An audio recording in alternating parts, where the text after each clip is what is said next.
নামঘৰ নিৰ্মাণত ধনৰ অনিয়ম। কথাৰ মিল নাই নামঘৰ কমিটি আৰু চৰকাৰী বিষয়াৰ।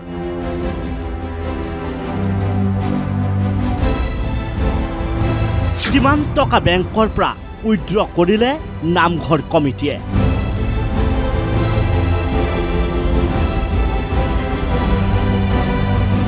ডিমৌ অঞ্চলৰ কোঁৱৰ দিহিঙীয়া নামঘৰ নিৰ্মাণৰ নামত চৰকাৰী ধনৰ অনিয়মৰ গুৰুতৰ অভিযোগ। অসম দৰ্শন আঁচনি আৰু আনটাইড ফাণ্ডৰ ধন ব্যৱহাৰত উঠিছিল অভিযোগ। নামঘৰ কমিটিৰ সম্পাদক আৰু সভাপতিৰ বিৰুদ্ধে অভিযোগ। স্থানীয় এগৰাকী সচেতন লোকে নামঘৰটোৰ ধনৰ অপব্যয় সন্দৰ্ভত তথ্য জনাৰ আইনৰ অধীনত নামঘৰ নিৰ্মাণৰ বাবে চৰকাৰী আবণ্টিত ধনৰ পৰিমাণ আৰু ব্যয় কৰা ধনৰ পৰিমাণৰ তথ্য বিচাৰি আবেদন কৰাৰ পিছতেই পোহৰলৈ আহিছে বিসংগতিৰ দৃশ্য। ধন ব্যয় সন্দৰ্ভত চৰকাৰী বিষয়াৰ আৰু নামঘৰ কমিটিৰ মাজত মিলা নাই অংক। নামঘৰ কমিটিৰ মতে আনটাইড ফাণ্ডৰ 10 লাখ টকাৰ নামঘৰ কমিটিয়ে 4টা কিস্তিত উলিয়াইছিল 4,51,000 টকা, কিন্তু চৰকাৰী বিষয়াৰ মতে কমিটিয়ে পালে 5,18,000। 2021-22 বৰ্ষত আমাৰ আনটাইড ফাণ্ডৰ অধীনত তেওঁলোকে 10 লাখ টকা এটা পাইছিলে। 10 লাখ টকাৰ 75% পইচা আমাৰ শিৱসাগৰ জিলাৰ উপায়ুক্ত মহোদয়ৰ পৰা 75% পইচা আমাক ৰিলিজ কৰিছে বিডিঅ' একাউণ্টলৈ।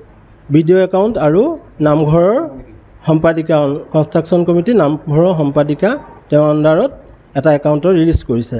তাত ৰিলিজ কৰিছে আমাক 7,42,500 টকা। আৰু তেওঁলোকে কাম কৰি আছে, সেই কাম অনুযায়ী আমাৰ পৰা এতিয়ালৈকে তেওঁলোকে 5,18,321 টকা পইচা তেওঁলোকে আমাৰ পৰা পালে কাম অনুযায়ী। তাত আমি প্ৰথমবাৰ পাইছিলোঁ 1,35,000,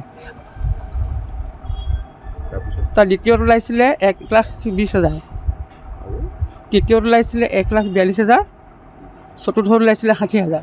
সৰ্বমুঠ আহিলে এইটো 4,57,000।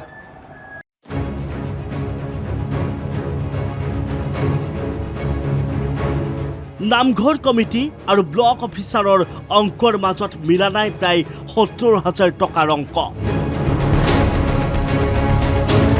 ইমানেই নহয়, নামঘৰটো সুন্দৰকৈ নিৰ্মাণ কৰাৰ স্বাৰ্থত বহু লোকে নিৰ্মাণৰ নামত অনুদান আগবঢ়াইছিল নামঘৰটোলৈ।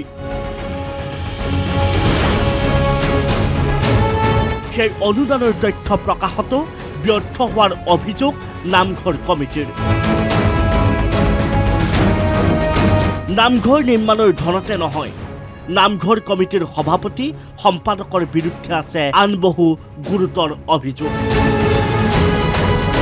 পৰৱৰ্তী সময়ত সেয়াও তথ্য সহকাৰে প্ৰকাশ কৰিম দ্য নিউজ প্লাছত। Bureau report, the news plus.